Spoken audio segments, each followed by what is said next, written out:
Okay, beautiful. We just will do like 1 hour and see how far we can go. Though I have a target for the day to ensure that we add value. Yesterday was a successful class. We used it to lay the foundation, and today we are diving deep. So today we'll be talking about introducing project management per se. The very first aspect, the terminologies that we must be conversant with as professionals. In this body of knowledge, there are verbiages that professionals use, and we have to be conversant with them because how you communicate matters. The words you use would have some kind of result. So today we'll look at the introduction, then we'll talk about the environment in which projects operate, and if time permits, we'll look at the role of the project manager. So you would be familiar with what is expected of you when you join any project at all. You are a big man, a big man, that's who you are on any project. Big man is not like ceremonial big man. We're talking about the kind of responsibilities that would be given to you.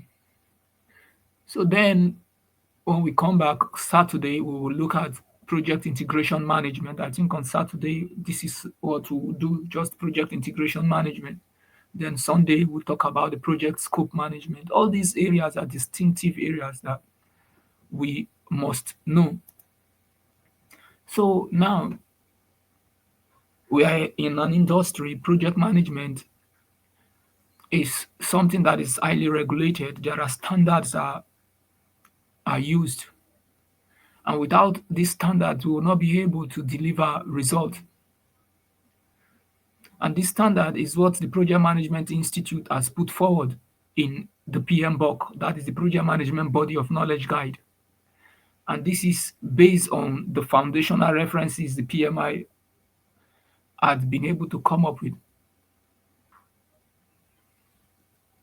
So everything we do must be in line with the PMBOK.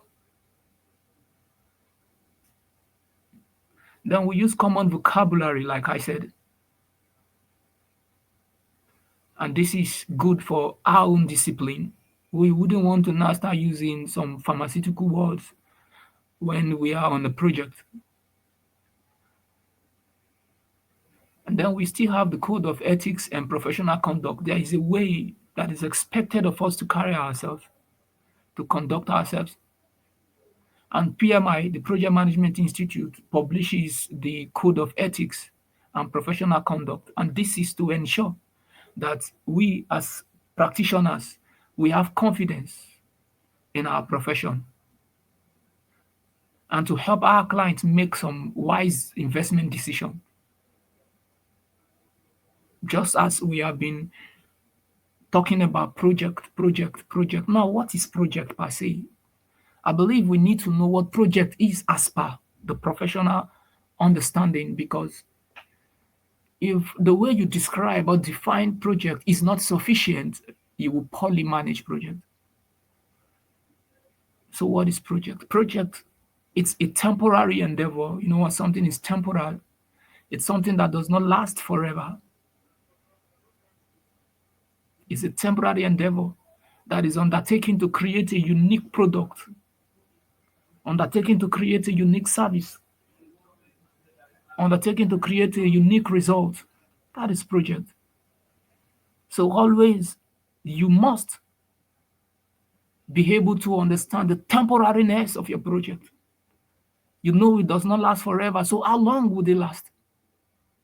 So that's where your expertise would come in, you leading your team, planning your project, ensuring that you can bring to bear the temporariness of the project. And you just need the right time. That is the right time. There's always the perfect timing for individual activities. And another word here is create a unique product. When something is unique, is distinctive, is something that could be separated from many other things. By the description, you can know that this is how it is. This is how different this is from many others. Please, can I get a feedback from Olaita if my voice is audible over there?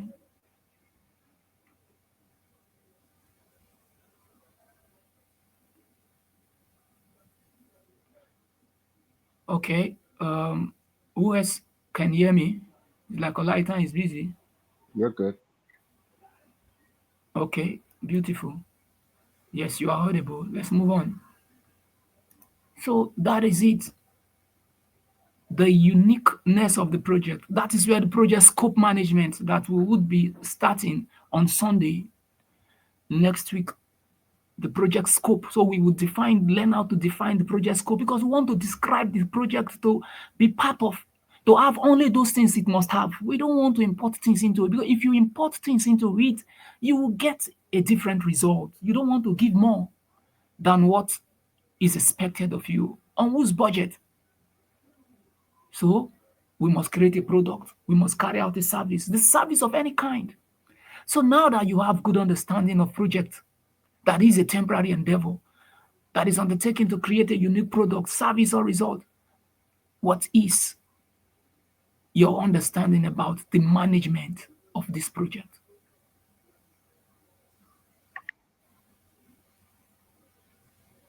We would say project management is the application of knowledge, skills, tools, and techniques to project activities to meet the project requirement. There are requirements. You must apply knowledge, which means you must know something. That is where the market research, that's where trainings like this that we are doing comes in. The application of knowledge and the application of skills. Knowledge alone would not suffice. You need skills in applying that knowledge. And also, if you have the right tools, you will have the right result. And in as much as you have the right tool, do you have the right technique you will use in turning the tool around? Holding a tool does not mean you will know how to give light. You need to know how to use the tool. That is why project management is application of knowledge, skills, tools, and technique to project activities to meet the project requirement.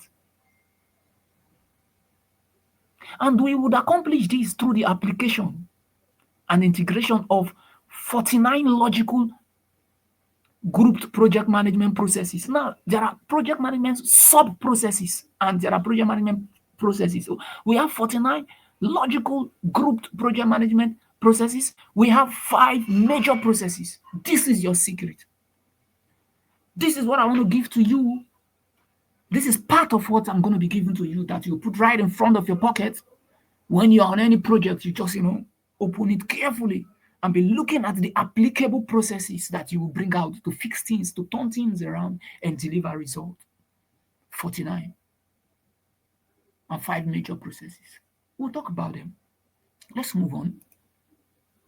So now there are relationships we must understand, and that is what is called the program, what is called portfolio, and operations management, and how they are connected with projects. Yeah. Project management is the management of a single project. Then when we talk about program management, we are focusing on the interdependencies between components, that is component projects, and the optimal approach for managing them. That is to say, now 2 projects, we want to manage 2 to 3, 4 to whatever project. But we are looking at how we will get trade-offs, some reserves, some knowledges, some materials that we will get from one, how we can apply them to save time, materials, and money in the other one. So program management is the management of related projects. And when we come to manage related program, we have started talking about portfolio management. And portfolio management is at the strategic level. Even project management is at the strategic level of the organization. But at this time, you, the project manager,